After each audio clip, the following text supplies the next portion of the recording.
X5 News at 5। Cockroach Janata party ने Lutyens Delhi में केंद्रीय मंत्रियों के सरकारी बंगलों के रखरखाव पर हुए खर्च को लेकर सरकार पर सवाल उठाए हैं। पार्टी का दावा है कि आरटीआई से मिली जानकारी के मुताबिक पिछले 12 साल में मंत्रियों के आवासों के रखरखाव पर 547 करोड़ 68 लाख रुपए खर्च हुए, जबकि 2025-26 में ही ये रकम बढ़कर करीब 92 करोड़ पहुंच गई। पार्टी ने कहा कि इस पैसे का इस्तेमाल सरकारी स्कूलों में बिजली, पानी, शौचालय और दूसरी बुनियादी सुविधाएं सुधारने में किया जा सकता था। इसी मुद्दे को लेकर पार्टी ने अपना स्कूल ठीक करो अभियान भी तेज किया है। वहीं पीएम केयर्स फंड को लेकर भी पार्टी ने सवाल उठाते हुए कहा कि इसकी राशि का इस्तेमाल ग्रामीण स्कूलों के लिए क्यों नहीं किया जा रहा। हालांकि बीजेपी ने आरोपों को खारिज करते हुए पीएम केयर्स फंड को आपातकालीन और आपदा राहत के लिए बनाया गया फंड बताया है। कांग्रेस के वरिष्ठ नेता और पूर्व केंद्रीय मंत्री पी चिदंबरम ने चुनाव आयोग की विशेष गहन पुनरीक्षण प्रक्रिया को लेकर सवाल उठाए हैं।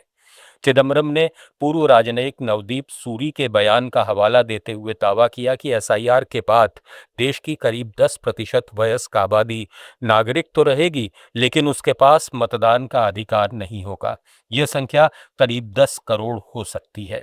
दरअसल पूर्व राजदूत नवदीप सूरी ने पंजाब में एसआईआर के दौरान अपनी नागरिकता से जुड़े दस्तावेजों को लेकर आई आपत्ति पर चिंता जताई है। सूरी के मुताबिक उन्हें 2003 की मतदाता सूची से जानकारी मेल नहीं खाने का नोटिस मिला और नागरिकता साबित करने के लिए दस्तावेज मांगे गए। उन्होंने सवाल उठाया कि अगर 3 देशों में भारत का प्रतिनिधित्व कर चुके व्यक्ति को नागरिकता साबित करने में परेशानी हो रही है, तो आम नागरिकों का क्या होगा। दिल्ली में पैलेट गन मामले को लेकर पी चिदंबरम ने कहा कि पीड़ित की शिकायत पर 30 दिन तक एफआईआर दर्ज नहीं हुई, लेकिन राहुल गांधी के करीब 7 घंटे के धरने के बाद पुलिस ने एफआईआर दर्ज की। चिदंबरम ने राहुल गांधी के कदम को सही बताते हुए कहा कि यह सत्याग्रह की जीत है। They took 7 hours to register an FIR, 30 days and then 7 hours. That shows that somebody from the top is giving instructions to the police stations, don't register an FIR. Therefore, I think what Mr. Rahul Gandhi did was the right thing, and the power of Satyagraha prevailed. Finally, they had to register an FIR. Saharanpur में कांग्रेस सांसद इमरान मसूद ने परिसीमन को लेकर आरोप लगाया कि सरकार जल्दबाजी में विशेष सत्र बुलाकर परिसीमन बिल लागू करने की कोशिश कर रही है। परिसीमन के जरिए देश में उत्तर और दक्षिण के बीच राजनीतिक विवाद और अलगाव की भावना पैदा हो सकती है। देखिए, मुझे लगता है कि ये मैनेजमेंट में लगे हुए हैं और बीच में 1-2 दिन के लिए सत्र और बुलाएंगे और ये परिसीमन बिल को लागू करने की कोशिश करेंगे कि परिसीमन बिल लाया जाए। मुझे ऐसा लगता है। बाकी कांग्रेस तो उसी जहाँ खड़ी है वहीं खड़ी है। कांग्रेस के तो उसी एजेंडे के ऊपर खड़ी हुई है। कांग्रेस कोई चेंज थोड़ी ही ना हुआ है। परिसीमन के माध्यम से ये पूरे देश के अंदर एक अलगाव। कर्नाटक के मुख्यमंत्री डीके शिवकुमार से गौतम अडानी की मुलाकात पर सियासत तेज हो गई है। कांग्रेस सांसद पवन खेड़ा ने पार्टी का रुख साफ करते हुए कहा कि कांग्रेस किसी उद्योगपति के खिलाफ नहीं है, बल्कि एकाधिकार के खिलाफ है। प्रतिस्पर्धी बोली के जरिए किसी कंपनी को काम मिलना गलत नहीं है। हम स्पष्ट तौर पर कहते हैं कि हम मोनोपोलीज के एकाधिकार के खिलाफ हैं।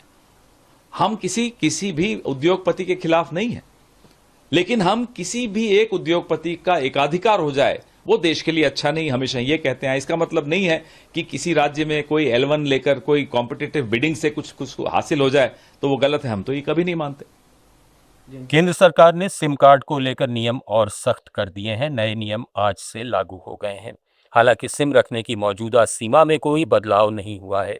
देश के ज्यादातर हिस्सों में एक व्यक्ति अधिकतम 9 सिम, जबकि जम्मू कश्मीर, असम और पूर्वोत्तर राज्यों में 6 सिम रख सकता है। अब नया सिम जारी करने से पहले टेलीकॉम कंपनियों को ग्राहक के नाम पर पहले से मौजूद कनेक्शनों की जांच करनी होगी। सीमा पूरी होने पर नया सिम नहीं मिलेगा। पुराने या इस्तेमाल में नहीं आने वाले नंबर भी इसी सीमा में गिने जाएंगे। दूरसंचार विभाग का डिजिटल इंटेलिजेंस प्लेटफॉर्म सभी ऑपरेटरों के कनेक्शन का रिकॉर्ड क्रॉस चेक करेगा।